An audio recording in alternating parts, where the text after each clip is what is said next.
आता सध्या हे धरणे आंदोलन चालू आहे, याबाबत आपण काय सांगाल? आम्हाला ह्यांनी 30 तारखेला पैसे देतो म्हणून सांगितलं होतं. पाठीमागं आम्ही आंदोलन केलं होतं 22 तारखेला, 18 तारखेला.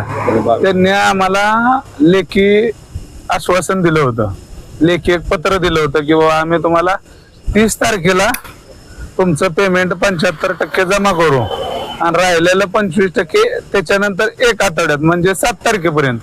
आज तारीख किती आहे? 3 तारीख आहे. त्यांनी आमच्या खात्यावर पैसे वर्ग केलं नसल्यामुळं आम्ही या ठिकाणी आंदोलन उभारलेलं आहे. जोपर्यंत आमचं पैसे भेटत नाहीत तोपर्यंत आम्ही आंदोलन थांबवणार नाही.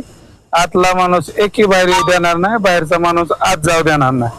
काय असेल ते त्यांनी कारखान्याचं काम बंद ठेवावं, आमचं पैसे मिळाल्यानंतर काय असेल ते कारखान्याचं काम चालू करावं.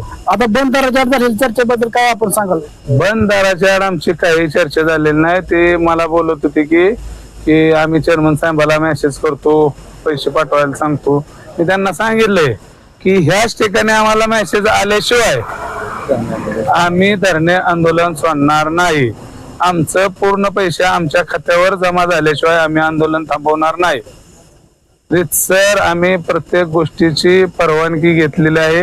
आम्ही परमिशन काढून लोकशाहीचा अधिकार जो आम्हाला दिलेला आहे बाबासाहेब आंबेडकरांनी, तो आम्ही लोकशाही मार्गाचा अधिकार अवलंबलेला आहे.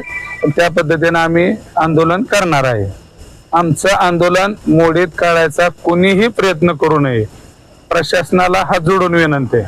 नाहीतर त्याचा उद्रेक जो काय होईल त्याला प्रशासन जबाबदार आहे. आता सध्या हे धरणे आंदोलन चालू आहे, याबाबत आपण काय सांगाल? आम्हाला ह्यांनी 30 तारखेला पैसे देतो म्हणून सांगितलं होतं. पाठीमागं आम्ही आंदोलन केलं होतं 22 तारखेला, 18 तारखेला. त्यांनी आम्हाला लेखी आश्वासन दिलं होतं, लेखी एक पत्र दिलं होतं की बाबा आम्ही तुम्हाला 30 तारखेला तुमचं पेमेंट 75% जमा करू आणि राहिलेलं 25% त्याच्यानंतर 1 आठवड्यात म्हणजे 7 तारखेपर्यंत. आज तारीख किती आहे? 3 तारीख आहे. त्यांनी आमच्या खात्यावर पैसे वर्ग केलं नसल्यामुळं आम्ही या ठिकाणी आंदोलन उभारलेलं आहे. जोपर्यंत आमचं पैसे भेटत नाहीत तोपर्यंत आम्ही आंदोलन थांबवणार नाही. आतला माणूस एकही बाहेर येऊ देणार नाही, बाहेरचा माणूस आत जाऊ देणार नाही.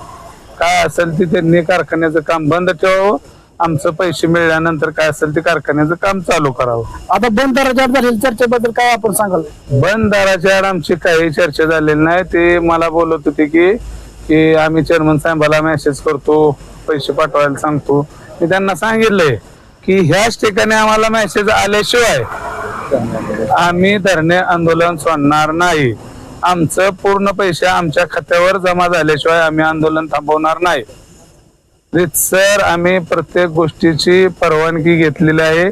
आम्ही परमिशन काढून लोकशाहीचा अधिकार जो आम्हाला दिलेला आहे बाबासाहेब आंबेडकरांनी, तो आम्ही लोकशाही मार्गाचा अधिकार अवलंबलेला आहे. त्या पद्धतीने आम्ही आंदोलन करणार आहे. आमचं आंदोलन मोडीत काढायचा कोणीही प्रयत्न करू नये. प्रशासनाला हात जोडून विनंती आहे. नाहीतर त्याचा उद्रेक जो काय होईल त्याला प्रशासन जबाबदार आहे.